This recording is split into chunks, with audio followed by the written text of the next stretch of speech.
Yo, what's going on YouTube? It's Cupid here with a Pokemon Draft League Week 1 recap. Big surprise, right? We've got the first week completed of the Draft League, so now here we are recapping it.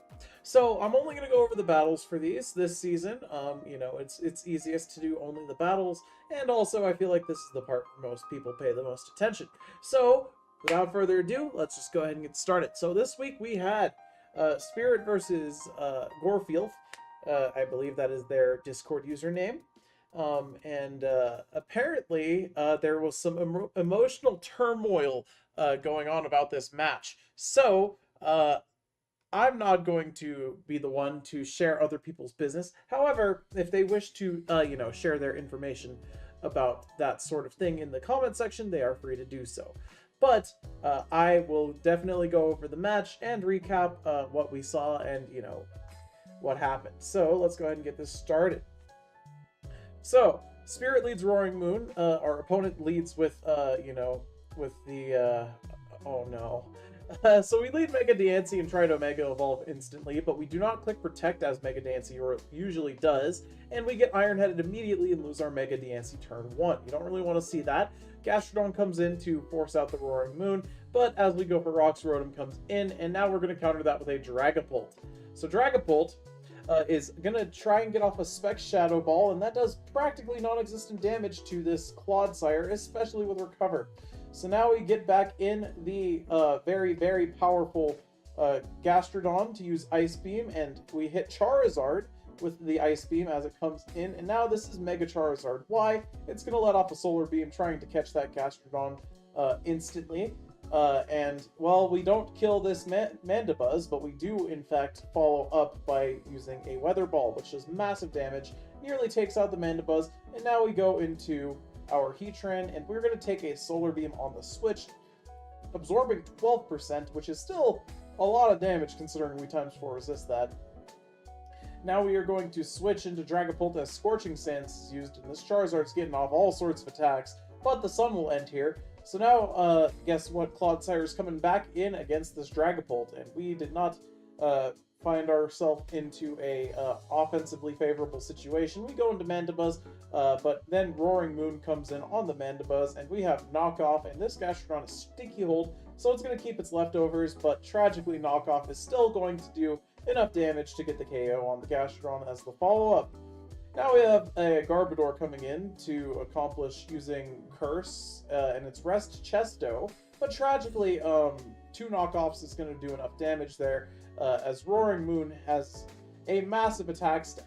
Now we go into Dragapult, and Dragapult's going to drop a Draco, as the Clodsire comes in, and we really probably, our only chance of winning that was just to go for a second Draco and get a crit, and then just pray we can make enough switches. But at this point, the Flood of Mane is going to come in, and between Moonblast and Shadow Ball, I don't think there are any Pokemon that survive the onslaught of this Flutter Mane, especially after it gets up a Calm Mind. Heatran's going to come in and try its best, but Magma Storm's not going to do it after a Calm Mind anyway. And Flutter Mane is going to actually just pick up the KO between Shadow Ball and the Moonblast. Now Dragapult comes back in, tries to get that revenge kill, but since the +1 special defense is there, Flutter Mane does in fact survive that Shadow Ball. We lose the Dragapult, and tragically we are slower on Mandibuzz, and that is a 6-0 for our first game. Well, technically a 5-0 because Flutter Mane feints to Life Orb Recoil. So, not a great start for in-game name Mocha Pudding, but that's okay. Spirit is, a very, very solid competitor in these draft leagues, and I believe he even won the last season, if I remember correctly. So game 1, off to a rough start, but that's okay. Game 2, surely things will go a little bit better. I see we have Point Cologne and Shaman against the Charizard. Let's see if this bacon ends up extra crispy. So we lead the Dragapult, Clodsire is in, we are going to just U-turn out of there, as is logical. And now Claude's going to get up a Toxic Spike as we go into Mandibuzz. Mandibuzz has the ability to use a powerful Dark-type move here, and we do get a knockoff onto this Flutter Mane, but we can't stay in on Moonblast. So we go into Heatran, and Spirit makes the prediction and does in fact get off a Shadow Ball into the Heatran, but the Heatran still would survive. So since we're trying to catch Flutter Mane with Flash Cannon, Charizard comes in, and now after a little bit more switching, we have this position where Flutter Mane's getting its speed boosted because Charizard came in to survive Flash Cannon, and this isn't looking great for Mocha Pudding. This is going to be a very hard onslaught to survive, but we do have a Gastrodon. Gastrodon's going to come in and get poisoned due to the toxic spikes, which is not what you want to see, and Flutter Mane is packing Energy Ball. So Gastrodon will faint, but Flutter Mane is almost fainted due to the toxic poison, and thanks to Protect, we are going to seal that KO. Very good stuff, but tragically for us, the damage is kind of already done, right? The toxic spike is up, and here comes Roaring Moon. It's going to have acrobatics. We're going to terrestrialize into a steel type as U-turn is used, okay? Clodsire is invited in by the Terra Steel, and now we have Leech Seed, but since we are a steel type and we're in front of a ground type, we have to be cautious of Earthquake. We're going to switch out for Natural Cure, and that's a double switch as Screamtail comes in to use Protect just to see what this Mandibuzz opts for. And it looks like we're just trying to get rid of these toxic spikes. That's understandable, but I don't really know how effective that would be. We go for a knockoff on the switch to Rotom. We get rid of the leftovers, but Rotom's just trying to Volt Switch out. And Screamtail is going to come back in on Dragapult, and I don't know if Screamtail survives this Shadow Ball. But Dragapult's just trying to U-turn out of there. So Screamtail can now stay in. And yeah, well, I mean, Shaman's probably going to be doing a pretty good job of dealing with this, right? It's Steel type, you know? Alright, and it does successfully force out the Screamtail, and we get a Leech Seed off into this Charizard, but it's going to heal up basically fully due to the fact of, Wish Passing. After some more switching, we now have Mandibuzz in against the Roaring Moon, and this is actually kind of good for Mocha Pudding, honestly. This position's great. We can get off our Defog, and now we just need to get out of there before Rotom uses an electric move on our Mandibuzz. So Dragapult's going to come in, Volt Switch does 16% chip, and with Poison, that's a lot of damage, and Photosynthesis for speed is terrifying because we are not going to be faster than this with Dragapult. But Spirit decides to double switch here, and we go into Screamtail, which is Photosynthesis for special defense, and we miss the Draco. And that's not what you want to see. Okay, Shaman's going to come in now and probably use Leech Seed. No, we're actually going to double. Okay. Sorry, I'm counting a lot. I'm recording this after work. Alright, so we have yet another Wish Pass to Charizard. This Screamtail's doing a fantastic job of, healing up everybody. Good job, Screamtail. And, Oinkologne is not a very good Pokemon, tragically. So it's going to come in on a Weather Ball, nearly die, and then instantly die to Scorching Sands immediately after. Now we're going to go into Mandibuzz. We missed Toxic, very unfortunate. I am not sure how much it matters here, because now, okay, hold on. Heatran comes in, gets the Flash Fire, but we're slower, and we know this has Scorching Sands. And, oof. Okay. Weather Ball for no effect to do base 50 damage is going to actually secure the KO on the Mandibuzz since it's only at 1% HP. Now we're going to try and drop a Draco. We hit the Clodsire, and we probably should just fish for a crit here. But we're going to switch into Shaman, and Recover is going to happen, and we just don't have a way through this at this point. We can get up our Leech Seeds, but it's probably too little too late. I mean, okay, that's healing a lot with Protect. Okay, yeah, Spirit will switch because, that is a lot of healing that was done from the Leech Seeds. We're going to use Seed Flare to try and get off some damage into something, but it's so hard, and, at this point, the Charizard can just click attacks to get off the damage, and since we've Terra'd into a Steel type, there's no 50-50 of Weather Ball or Scorching Sands on this Heatran switch. So Scorching Sands is just a completely safe click, and yeah, at this point, the victory is secured by the Scorching Sands. And Spirit will walk away with the win in this Week 1 match. Not a bad performance from our first-time performer, honestly. That's a tough draw to get round 1. It definitely is, but you know, I saw plenty of potential there from Mocha Pudding, for sure. And Spirit's team is also a little bit unbalanced. I don't know why everyone let Spirit get away with these picks. Now here's the thing. All of these matches for me are spoiler free, believe it or not. I have not watched any of these, so yeah, we are going to be seeing a lot of this for the first time. All right, so next up we have Frank the Wolf, new entrant, and Kitsune, late tournament runner in previous season. All right, so turn one we have Nidoqueen versus Garchomp, and we are going to trade rocks, and then Nidoqueen's going to eat up an Earthquake and fire back an Ice Beam to do massive damage. But since Garchomp is faster, second Earthquake kills the Nidoqueen. Here comes our Shifu Rapid Strike, which is going to use Aqua Jet, pick up the KO. And then we're going to take Rocky Helmet and Rough Skin Chip, but that's okay. Next, we have Mega Lopunny with a interesting name. And we're going to counter the Mega Lopunny by going into the Audino, which is actually Zoroark. And since Zoroark is Ghost type, you would think, why is it hitting with normal moves? Well, Mega Lopunny has the ability Scrappy, which means you can hit Ghost types with fighting and normal type moves.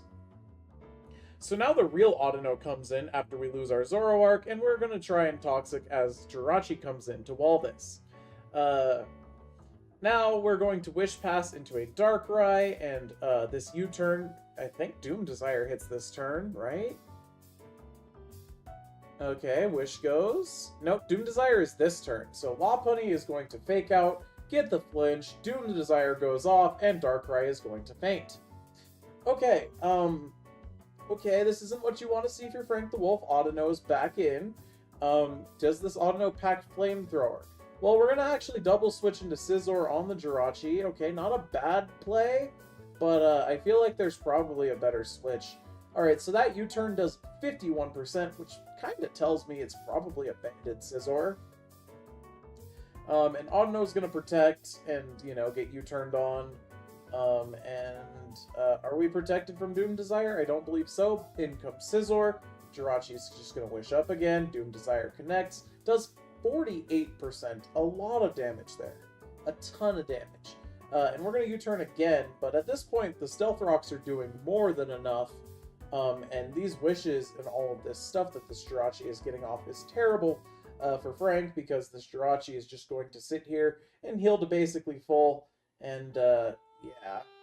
Alright, but Kitsune decides, you know what, I've had enough of this Jirachi stalling. I am going to simply, you know, U-turn into my Lopunny as Doom Desire connects on the Audino, as Audino goes for Heal Bell. Very interesting. Heal Bell does not do anything if your team has no status on it. And now the Lopunny is going to Fake Out the Urshifu, and Urshifu is going to get close combated. That crit definitely did not matter. And Scizor will come in and also promptly faint to close combat. So game one goes to Kitsune in a pretty convincing fashion, I would say. Let's see what we've got for game two. Looks like the team lineups are very similar. Yeah, in fact, I think they're the exact same. So let's see if there's any differences this game. Alright, so we lead Scizor this time. This time we have, you know, still Garchomp from Kitsune. And we are going to Bullet Punch the Garchomp to do 32% and then take 28%. Now we're going to Bullet Punch again, as the Garchomp already put up rocks, and then we're going to die to Earthquake. Now this was the worst trade deal possibly in the history of trade deals ever. So now Darkrai is going to get a trick off and give a Florges a Life Orb. Usually you don't want to run Trick on a Life Orb set, because, you know, you want to use the hindering effect of a choice item to lock your opponent into one type of move. What we did instead was we gave this Florges the ability to do more damage to us, and after 2 Calm Minds, this thing probably just kills us. Like, more than just the Darkrai. There's only one Pokemon that can really come in here, and it's Nidoqueen. And Earth Power doesn't do enough because Florges already has a massive amount of special defense, and +2 special defense on Florges means that we are going to shrug off these Earth Powers from, you know, the measly special attack of Nidoqueen with relative ease. Now Audino is going to come in because Nidoqueen's not working, and Nidoqueen was just our best bet anyway. We're going to try and Mega Evolve, but Florges is faster than Audino, and we are going to get the KO there. And since this thing is also a Steel type, we're big threat. We go for Surging Strikes, which does actually do enough to get the KO, which is a huge saving grace for Frank the Wolf here. Close combat would have also worked because it became a Steel type. Now we're going to Surging Strikes again to take, 56% on our Urshifu into the Garchomp, but, I mean, we don't really have much else of an option. Lopunny is going to come in, not Mega Evolve, interesting choice, and use Fake Out, and then we're going to Mega Evolve and knock out this Urshifu with Return. Great, now Nidoqueen comes in and is back at full health, which tells me immediately that this is Zoroark, and Nidoqueen Terra Ghosts and uses Shadow Ball. Well, Nidoqueen now dodges a Hydro Pump, great, and Nidoqueen's going to use U-Turn, and now the real Nidoqueen's going to come in. Because, you could see how much damage Stealth Rocks did, so we knew for a fact that that other one was, in fact, a Zoroark, and not a Nidoqueen. Alright, so Nidoqueen is going to faint to Hydro Pumps, and Zoroark will finally come in, being the last Pokemon alive, and faint to Hydro Pump as well, because it's not exactly very bulky. And Kitsune will walk away from this match with the 2-0. Fantastic stuff. Alright, next match, we have the Mega Blaziken Chi-Yu team from Antkiller versus Shadow King, who is trying his hardest. Alright, so we have Tapu Fini lead from Antkiller here versus Glamora. Glamora is going to start off by using Mortal Spin, which cannot poison or do anything in the misty terrain, and Tapu Fini fires back a Scald and basically is going to kill this thing with relative ease. Now, if we had used, like, Sludge Bomb or something, this Tapu Fini would have been in a lot of danger. But now, instead, we've lost our Glamora, and we go into Torterra to use Shell Smash in front of the Tapu Fini, but it's okay, we get there, and if we are loaded Dice Bullet Seed, this Tapu Fini should not be surviving, and it looks like it might be. Celesteela comes in, which is a huge problem. We're going to go for Rock Blast, though, and maybe 5 hits if we crit 2 times will kill, but no, actually that's just simply not the case. We would have had to crit 3 out of those 5 hits to KO this Celesteela. And now we have Bennett coming in with Frisk. We go for Poltergeist, and we hit the Power Herb Celesteela with its own Power Herb. Anyways, live Chi-Yu reaction. We're gonna Mega Evolve, become a prankster, but 252 special attack Life Orb Flamethrower from Chi-Yu, would like to know your location. Anyways, now we have Water-type Tauros coming in to the counter, and big Aqua Jet damage. Now we have Terra Dark from the Oricorio to prevent it from dying to this Aqua Jet, and a big Hurricane is the counter hit, and that is going to knock out the Tauros. Fantastic stuff. Now we have Charizard coming in with Flare Blitz to get the KO on Oricorio, but there is a Mega Blaziken in the back, and I don't really see our way through this. Charizard's now going to Dragon Dance as Ice Spinner is used, doing quite a bit of chip, but not that much chip. And now we're going to try and Flare Blitz as, Great Tusk uses Rapid Spin, picking up the KO thanks to the power of Recoil. And now we have Decky Dewey coming in, getting Ice Spinner, taking half, and firing back a knockoff, which is not going to do nearly enough damage. And this Great Tusk will seal the deal, because Triple Arrows, Triple Arrows might have KO'd there, but no. Even if Triple Arrows KOs this Tusk here, there's still a Blaziken in the back. So Game 1 goes to Antkiller. Let's see if Game 2 has anything different going on. Alright, so now we're going to lead the Great Tusk into the Glamora. This is probably the situation that Shadow King was expecting. We get the Mortal Spin, we get the Poison. Okay, great. But, we're not really using the thing that Glamora is used for, which is putting up Stealth Rocks and putting up all the hazards. So, since we don't have all of the hazards, we can get a Toxic Spike, but that doesn't really do much as Tapu Fini is going to put up Misty Terrain. Anyways, we have Torterra coming in, terastallizing into a Fairy type and using Shell Smash in front of this Great Tusk, and now Bullet Seed will 100% KO this Great Tusk. But we do know for a fact that this Celesteela will be coming back in now. And Shadow King makes the correct play here and switches out this time. We decide to go into Charizard to force out the Celesteela, but we're using Dragon Dance still, instead of just using something like very threatening, like, you know, maybe a Flamethrower or a Fire Blast. Luckily for us, though, our Charizard is max physical attack, and that Flare Blitz is going to do enough to just OHKO the Celesteela, which is very funny. Now we're going to go for Dual Wing Beat Chip into this Tapu Fini, which does, after Poison, half, which isn't bad, but Leftovers means it's a little bit more than half. And now we need to get a crit, but since we're going for Earthquake and this thing went for Iron Defense, our odds are looking pretty bleak as far as getting this KO is concerned. Now what we could have gone here is Torterra again and just used Shell Smash again, but instead we've opted to go for Banette to use Shadow Sneak, which sure, it's faster than the Tapu Fini, but after the +2 defense, well, we're going to take half of our HP to this Scald, which is problematic. Now Chi-Yu is back in, and we are not faster than it with anything, because we missed our opportunity to Shell Smash with Torterra. And now we're going to bring in a Torterra and get Psychicked, but we live. But we just go straight for the Rock Blast. Okay, Rock Blast connects, and we do hit 4 times, thanks to the power of the loaded dice. We could have alternatively, if it was not specifically Choice Scarf, gone for a Shell Smash there. Now Mega Blaziken comes in to let off a Brave Bird and get the KO into this Torterra. Alright, now we should have, yes, the Paldean Tauros come in. Great.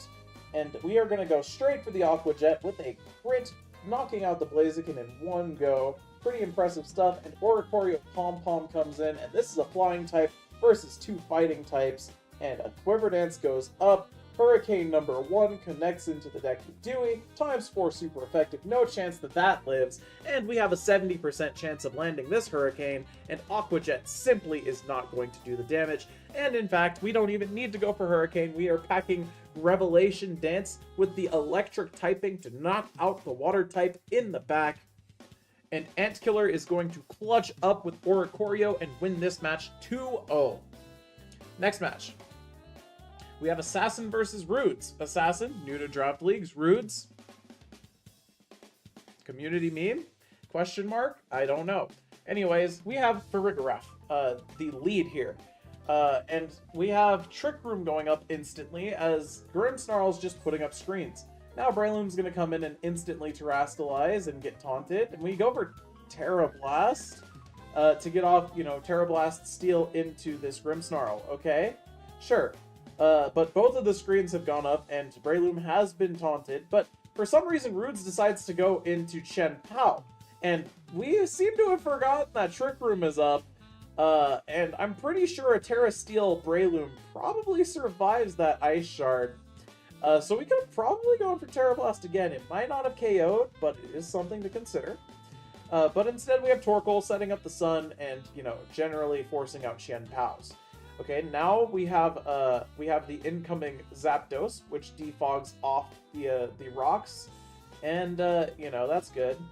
And now we're going to set up Tailwind as we get Volt switched here. Okay, but now we are going to be faster than this. Interesting that we've decided to run both Tailwind and also Trick Room. Usually, you know, when you can't decide which speed control you want, you decide to go for both. Yeah, clearly. Now Ting Lu is going to come in, the Pokemon Rudes is most known for using. And we used Rock Slide on the Switch, which is psychopathic. And yeah, that doesn't really do much.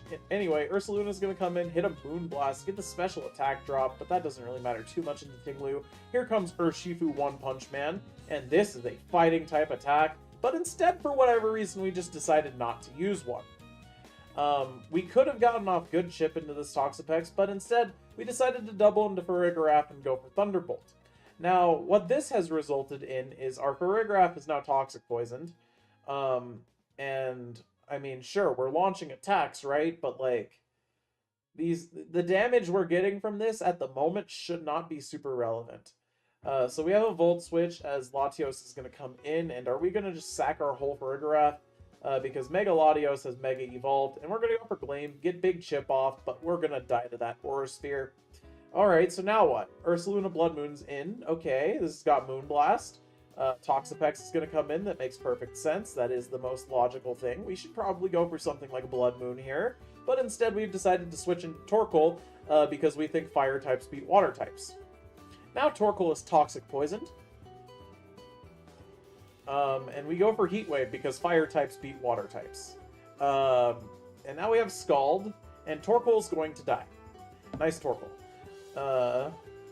Breloom's gonna come in. Okay, great. Now what? Tinglu comes back. Okay, so surely our Breloom is packing... Okay, Bullet Seed. That will knock out the Tinglu. Fantastic. Bullet Seed or a fighting move would have done that. I guess Assassin doesn't know how to read the type charts. So that makes sense, honestly. Okay, so Tornadus is going to come in on Aura Sphere. Fantastic stuff. We're going to set Tailwind again, hoping that it makes our Pokemon faster. Spoiler alert, it doesn't. And now we go into Ursaluna, and we are praying that this thing is faster, but it isn't. Because Tailwind only doubles your speed. And then we use Earth Power on a Pokemon with Levitate because we don't know how to read. And we lose our Ursaluna. And now we have Urshifu coming in to use Wicked Blow. And oh my gosh, we figured out that Urshifu was banned because of this move? Insane. Alright, so now Toxapex is here. We're gonna send in our Breloom into the spikes, and we don't get Toxic Poison because we Terra Steeled. Now we're gonna go for Bullet Seed, and if we get Big Chip here, we hit 4 times and knock out the Toxapex with a crit. That's huge. But tragically for us, there's a Zapdos in the back. It's gonna Volt Switch, bring in the Chien-Pao. And I mean, hey, maybe Urshifu wins this. Maybe. Body Press, that is so not the fighting move you should be running. And also, why is it Scarf with Body Press? Anyways, here's Hurricane. Urshifu, get the fuck out of my sight before I piss on you two. Rudes gets game 1. Game 2. Okay, so now we have Chien-Pao lead. Live Chien-Pao reaction. As Tornadus is the lead on the other side, Tornadus needs to get out of there. We go into Torkoal, fantastic stuff. Chip. Alright, now Toxapex comes in, and Torkoal's going to use Heat Wave on Toxapex. And have we learned from last game? We have. We decided to go into Farigiraf, okay. As we get Scalded, huge. Scald Burn, also huge. Farigiraf taking that chip. Tinglu comes in now, and Farigiraf really shouldn't stay in against this thing. Farigiraf is going to set up the Trick Room. Okay, so we know that the Farigiraf had Dazzling Gleam last game. We bring in the Urshifu. Okay, correct. Okay, this is a free fighting move. I don't know why we chose to click the move that Tinglu resists, but it's okay. Ursaluna is dragged in by Whirlwind, and Ursaluna is going to use Moonblast, and we dodge the Ruination. No free chip here. Now we can Moonblast again. Are we going to? Yep. And look at that. That's okay chip damage into this Toxapex, even though it's going to have Regenerator and just switch out. You know, it's not going to be able to just sit here forever. Now Farigiraf comes back in on another Scald, because, you know, we like to pressure Toxapex with Psychic-type attacks. And we're going to just set up Trick Room against the Grimmsnarl, which does not care about Trick Room due to the fact that it has Prankster. Now Breloom's going to come in, you know, raw on potential Spirit Break, but it's okay. We get Foul Played, and our Breloom is packing Poison Jab, and we connect Poison on the first try. This means another Poison Jab would knock out the Grimmsnarl, which is very nice for us. And, you know, now there's a Toxapex with Reflect Up. A little bit overkill, don't you think? Now we go into Ursaluna after setting up the Sun with Torkoal, because... I couldn't tell you. And we really should probably click Blood Moon here. But we have Earth Power, which is just as good, if not better in this situation, because I don't know why Roots would ever stay in on this thing. Anyway, we clicked Earth Power again because it's a super effective attack, and we need to use a super effective attack on a Pokemon that's at 3% HP. And, you know, we switch into Tornadus as this thing is going to Mega Evolve and let off an Aura Sphere that does no sorts of damage. Tailwind is set up again, and I don't think that this thing has another move. And we are going to put up Tailwind, even though it's terrible in singles, and all of that just to use Toxic, because we're Prankster. Why do we, like... We're already priority. Why do we need to put up Tailwind? Especially considering it doesn't work with your Trick Room. I couldn't tell you. But it's okay. We lose our Tornadus. Urshifu comes back in to use Wicked Blow. And we do know that this thing is already Choice Scarf from last game, but it's also Choice Scarf with Body Press, which is wrong. You should never do that. At least not on Urshifu. Close combat is just a better option. Okay, so Breloom's going to take some damage from Ruination. We're going to Terra Steel and use Bullet Seed. And we get to pick up the KO on the Grimmsnarl that comes in. Now Latios is back. It has Mystical Fire. You could have probably used Luster Purge and KO'd this at this point, but it's okay. That's fine too. Farigiraf comes in. It's got Heavy Duty Boots. It's going to eat an Aura Sphere. It's going to set up Trick Room, and then what? I mean, do we win with the Ursaluna in the back? I hope so. Dazzling Gleam's going to pick up the KO on this Lottie. Okay. Now Chen Pao is in. Dazzling Gleam does a lot of damage here. And Ice Shard does not work because of, you know, we have the anti-priority ability. And now we're going to lose our Chen Pao because we didn't read how it works the first time. And now for Farigiraf, the giraffe is on the laugh. The giraffe is in advance to burn. Alright, great. Now Urshifu comes back in to use Wicked Blow, right? Surely Urshifu is going to use Wicked Blow, right? Look at that. We knocked out a Toxapex. That's huge. Alright, now all we need to do is not lose the game instantly. Tinglu comes in. You know what we should do? We should go into any other Pokemon. Fantastic. We did it. We went to Torkoal. Great stuff. Alright, Ruination. Gonna have the HP of Torkoal. Who really cares? I don't. Earthquake gonna knock out the Torkoal. That's fine. We just needed to get out of our Urshifu. Now Urshifu should come back in to use a fighting type attack, but instead we go to Ursaluna to use Ice Punch with a burn. Why is Ursaluna Blood Moon Ice Punch, by the way? Anyways, we get Whirlwinded into our Body Press Urshifu, and we get Ruinated, and all we needed at this point to win this game was close combat, switch into Ursaluna, and then Wicked Blow the Zapdos. Twice. Now, that's assuming the Zapdos is not Fizz Death. Clearly, right? If the Zapdos is Fizz Death, then Wicked Blow ain't gonna do it, right? But, for whatever reason, we are on, you know, Ice Punch Ursaluna to do 9%, because we're burned and Ursaluna does not have a physical attack stat. Ursaluna Blood Moon. Look at this. We're hitting those 9% Ice Punches. It's super effective. Why isn't it doing damage? And that was our last chance to get a read. If we had read that he was going to use Roost there, we could have Earth Powered and possibly even KO'd the Zapdos. But we didn't. And instead, we have the Choke of 2024. Good job. Next game. Alright, next up we have Ingle versus Mr. Titan T. Ingle back in the league. Mr. Titan T, a staple in the league. Mr. Titan T's team is looking very blue. Alright, so Ingle's going to lead with Garg, and Mr. T is just going to go straight for Earthquake on the Garg, as we have a Salt Cure. Now, for whatever reason, Mr. T decides to switch out the Landorus when Garg was going to just die. So Garg is going to be able to recover and get up a curse, but luckily for Mr. T, we Terra Grounded with Earthquake to do massive damage to this Garg and get up the 2-hit KO.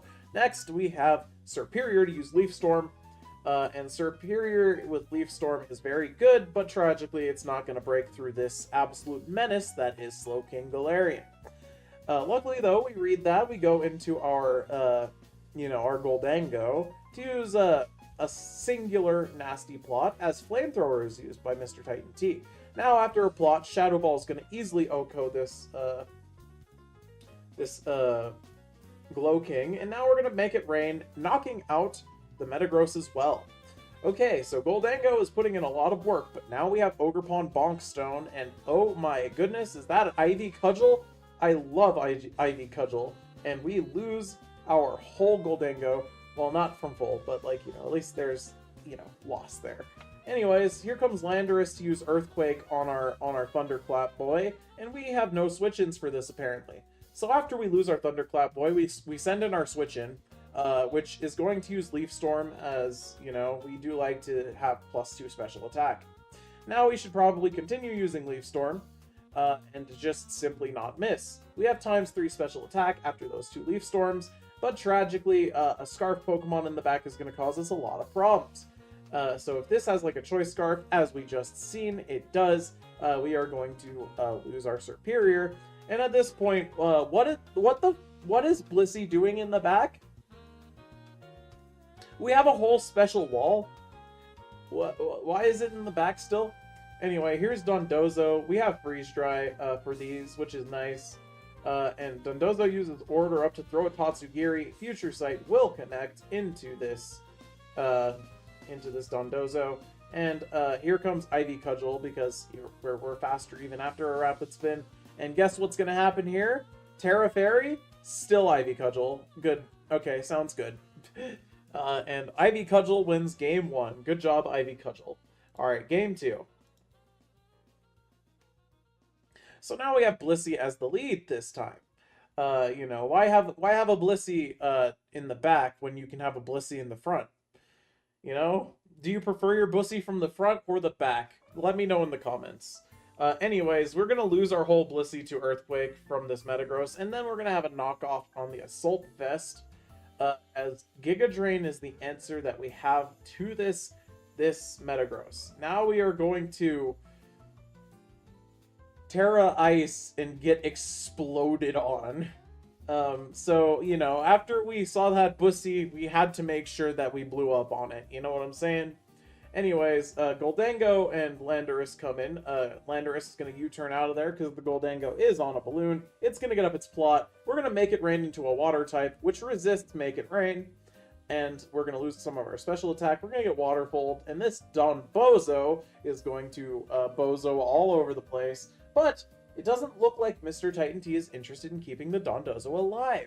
We are faster here, and we could have gone for Shadow Ball and picked up the KO, but instead we got greedy and decided to try for, you know, Recover and then all that good stuff.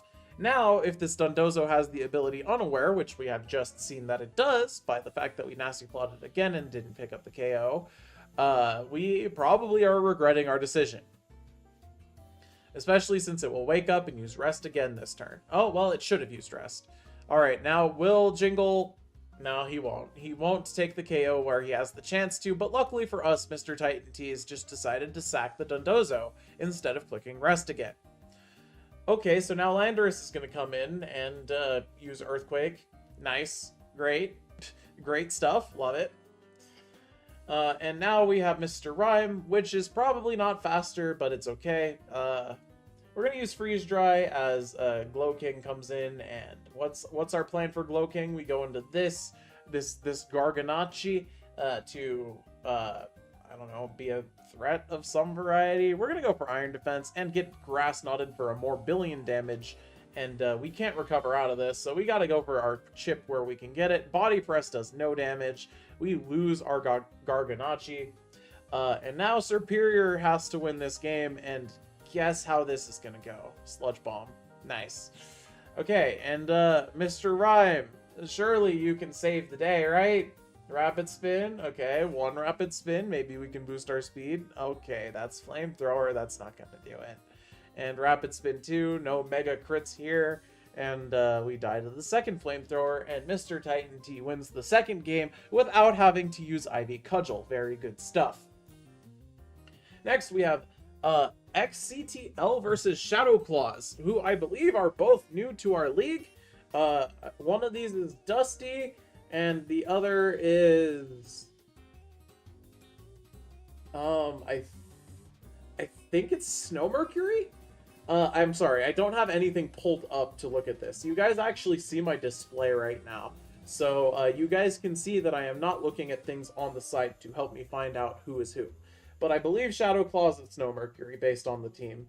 So let's see what we've got. We have Future Pokemon, Tapu Koko, and Ogerpon Hearthstone, as Plasma calls it. So let's go into game number 1. Alright, so we have Ogerpon Hearthstone as the lead. It's got Mold Breaker. Fantastic stuff. Cleavor is the lead though, and Cleavor is going to be able to probably survive Fire Bonk. So since we don't want to get fire, we don't want our Fire Bonk Pokemon to get, Stone Axed, we get out of there. Quag comes in, and then we go back. We are forced into our Squawkabilly. Squawkabilly is going to put up Tailwind and have Intimidate. And are we Guts Facade, or did that just do nothing? No, we are. No, we aren't Guts Facade. What am I saying? We saw that it has Intimidate. So sure, we have Facade for after we get burned, but like, there's a slight issue here, and that's that, we just don't do a lot of damage.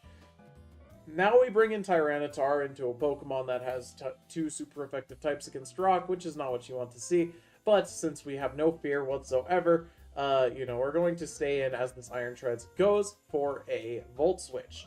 Now Quagsire is going to come in and get Power Up punched, which is spicy, but Quag has Recover and also probably the ability Unaware, if I had to guess. Okay, so after seeing the second Power Up punch did less damage than the first one, yes, this Quagsire has the ability Unaware, and we are not going to be able to break through this with our Tyranitar. But it doesn't really look like we have much answers for it in the back. Squawkabilly is going to take a million damage on these switches to, Rocks and also Burn. Huge chip. And Squawkabilly is going to use Parting Shot, but we have not gotten rid of these Stealth Rocks that are on our side of the field, and that's not really what you want to see. So now we're going to continue switching around as Earthquake is used this time, and Excadrill comes in on the Earthquake, taking way more damage than it probably wants to take. But we can Earthquake back, and we pick up the instant KO on Tapu Koko as it comes in. That's really good for Shadow Claws, and we have the first KO of the battle. That being said, Neo Santa is going to come in and have Quark Draw for speed, and now we have a flip turn knocking out the Excadrill. Alright, so Quagsire is going to come in after the flip turn knocks out the Excadrill, and Houndstone comes in, and we are not allowed to respectfully respect our opponent with Last Respects. That move is not legal for this league. So Houndstone's going to miss a Play Rough, which I don't really think would have done that much. And we're going to bring back in Tyranitar, and it's going to set up the Sand and survive a Scald, but thanks to this burn, we are actually going to get off no sorts of damage into this Quagsire. We're going to die to burn as Stealth Rocks go up once again, and it seems like our Rapid Spinner is also gone. So things are looking very, very dire for Shadow Claws here. We go for X-Scissor into the incoming Ogerpon Hearthstone, and Ogerpon Hearthstone gets deleted, just like how Hearthstone was deleted off of my computer. Now, Quark Drive is back in to use Hydro Pump and Cocoa Bundle all over the place. Now, Cocoa Bundle could have potentially, if you were feeling really risky, gone for, just an Ice Beam there. But, it was correct to make that switch. And now we have Bolt Beak into Stomping Tantrum. Stomping Tantrum, because the move failed, I guess, does a lot more damage. Very good stuff. But tragically, we decide to switch things up and go for Rock Slide here. We get a flinch, which is very nice, but we're going to go for Rock Slide again. And, it's just not going to KO. I feel like Stomping Tantrum would have probably been a better answer. We go for Bolt Beak. Quagsire is immune to those and is going to get off an Earthquake, which knocks out our Pokemon. Squawkabilly is going to come in and paint 2 Stealth Rocks. And Houndstone has the entirety of the opposing team to face down. Houndstone goes for Phantom Force because we are not allowed to respect our opponents here.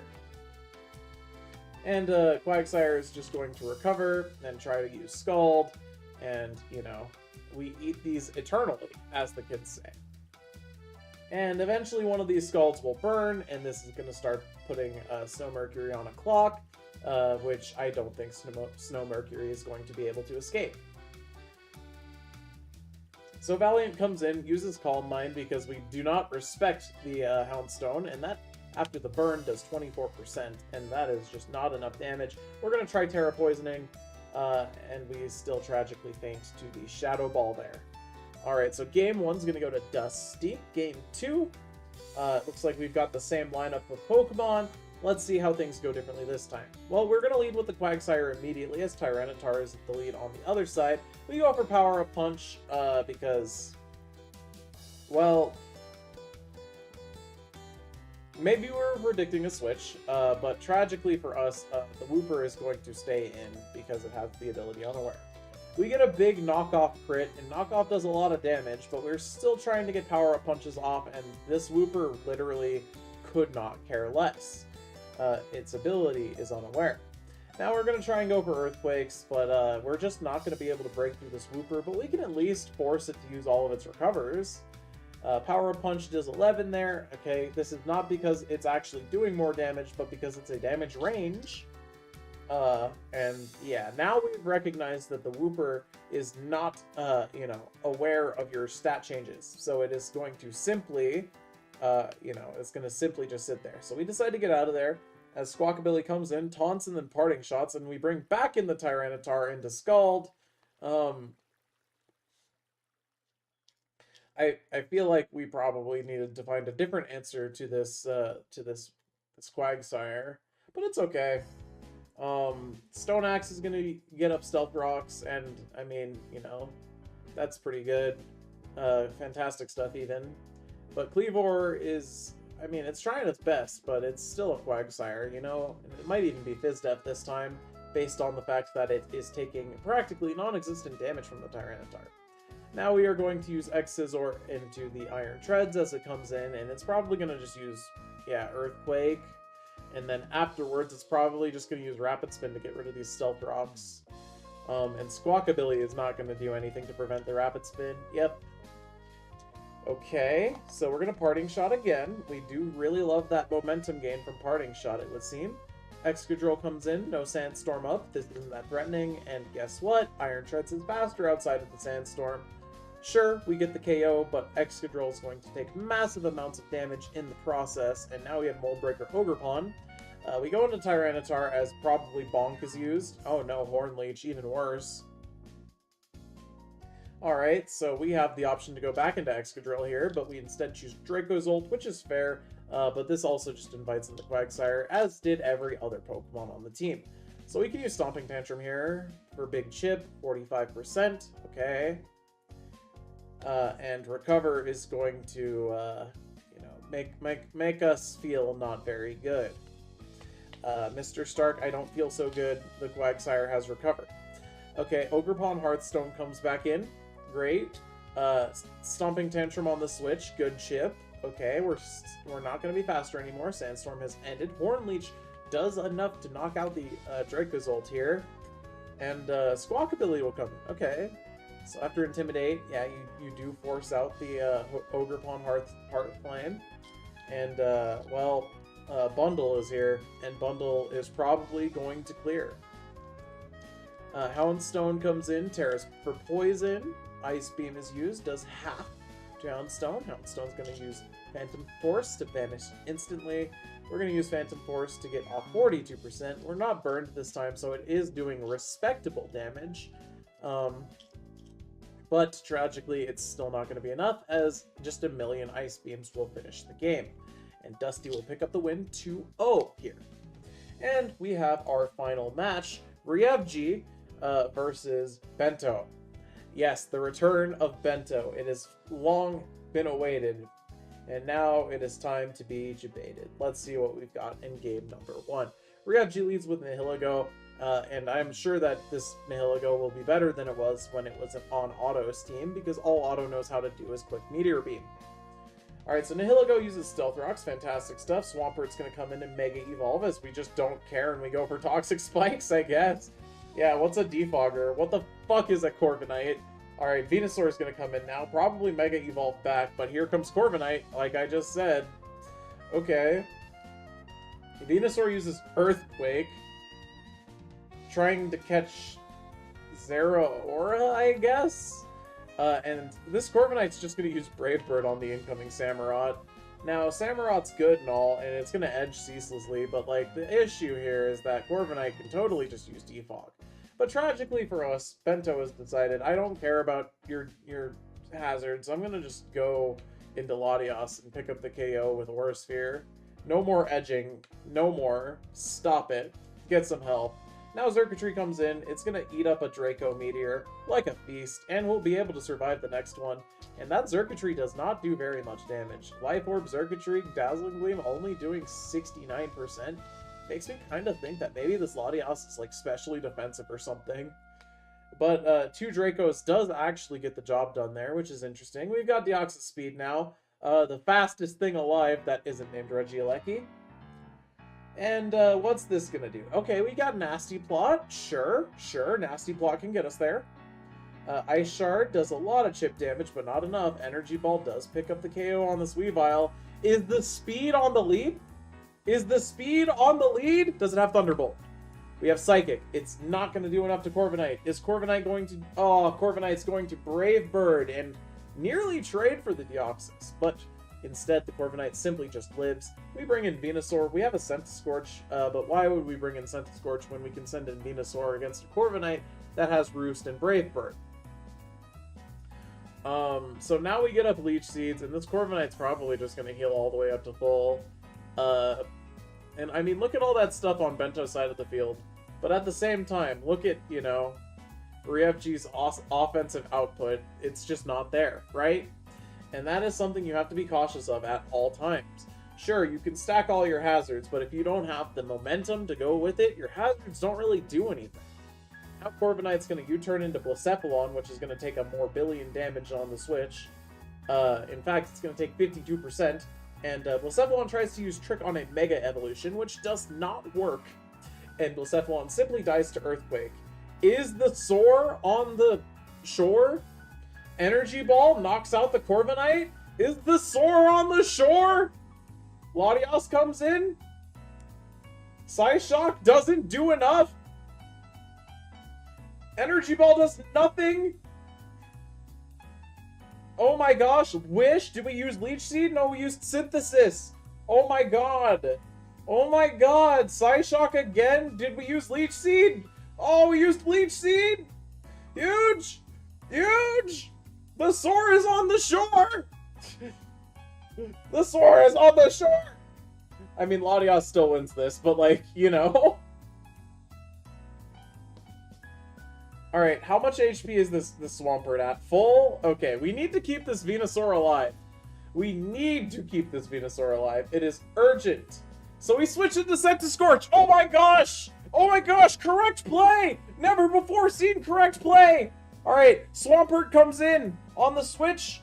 After the switch, we take a bunch of chip damage. Terra Steel! Why are we Terra Steel? Fire Lash! Why do we not have a bug move? No! Okay, we get the defense drop, but Swampert's gonna heal up to full. We should just go straight back into Venusaur. Why did we sack our Scentiscorch? How do we beat the Latias now? You fucking threw! You! Incredible throw by Ryevji. Honestly, all he had to do was just go back into Venusaur. All he had to do was go back into Venusaur. Now we have no answers to this Latias. There it is. There's Latias. Incredible. But Bento insists on letting this thing get up Leech Seeds. We really should just be freaking hitting it. We could have killed it with 2 Psyshocks.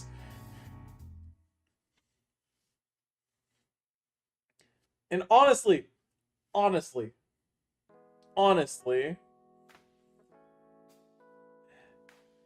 were no mistakes in this game. They both played perfectly. They honestly played perfectly. There were 0 mistakes whatsoever. Anyways, there's a bunch of wishes left. There's 11 of those. Ryevji should just concede, even though that is not allowed. He should just be clicking attacks until his Venusaur faints, because he cannot win this battle. If he kept the Scentiscorch alive, it would have been a different story. But tragically, nope, that's not how it went. And there it is. We finally get there as Bento realized that he literally just had to start clicking attacks until the Venusaur died. And Bento is going to pick up game 1 over Ryevji. The Soar was on the shore, but Ryevji decided to pee all over his win condition. So now we have game 2. Let's see what happened in game 2. Alright, so we have Nihilego. Versus Zeraora. Okay, Zeraora can, like, do a lot of physical attack damage. We lose our Focus Sash on our Nihilego to get up a Toxic Spike. Interesting choice. I would have probably went for Rocks first. Now Close Combat is used. Okay, fantastic stuff. And we decide to bring in the Centiskorch immediately. Centiskorch instantly Terra Steals. It did not need to do that. And honestly, its regular typing is probably just better than Steel here. I don't know why we insisted on switching up into a Steel type, but it's okay. Now Pert's gonna come in, get Toxic Poisoned, and Fire Lashed at the same time, and we decide to go into an Amorous to keep our Centiskorch alive this time. I wonder if we realized that we threw that last one. Anyways, here's Ice Punch on the easiest switch prediction of our lives. And for whatever reason, Bento decides to go into Corviknight as an Amorous is just trying to, you know, get off attacks in its last throws. So now we have Samurott, fantastic stuff. Samurott's going to take a billion damage from U-turn. Latias is going to come in, and I don't know why we put a Latias in against Ceaseless Edge. But for whatever reason, Ryevji was not interested in using Ceaseless Edge. Now Latias is instead going to get a free KO on this Samurott. And, yeah, this is looking really, really bad for Ryevji. Xurkitree comes in, and we have already seen that this doesn't exactly go well for Xurkitree. Dazzling Gleam, 71%. Okay, but we're Life Orb, and guess what? Another one of those Dracos will kill us. And, you know, we probably don't even need to predict a Draco. We decide to go into Venusaur here. Okay, after the special attack drop, Venusaur might win this. And we go for Leech Seeds, predicting a switch, I suppose, but, you know, Sludge Bomb would have killed. Alright, so we have Psychic this time to do some damage. We get the special defense drop, very nice stuff. And, after Energy Ball, the Wish is going to let this Latias heal out of the range of our Venusaur. Well... you have no moves that beat this. Venusaur cannot beat Corviknight. Venusaur does not win these. Alright, Blacephalon comes in. Have we learned from our mistakes of last game? Blacephalon uses Psychic. Okay, big damage. Big damage. Big special attack boost. Okay. And this Enamorous is at 2%. Centiskorch. Okay, it looks like we're probably Specs. And that Fire Lash crit is actually going to prevent this Blacephalon from getting a sweep here. But, tragically for us, we don't have enough health to survive the onslaught of the rest of this team. Close Combat's going to knock out the Centiskorch because we became a Steel type for no reason. And now Xurkitree's in. Great. Thunderbolt for Zeraora. Sure. And Enamorous is slower. And that'll do it. And Bento is going to get the win 2-0. That concludes all of the matches of Week 1 of the CUPID Pokemon Draft League Season 4, the official Season 4. I hope you all enjoyed this recap of the matches, and I will catch you all next time. Peace.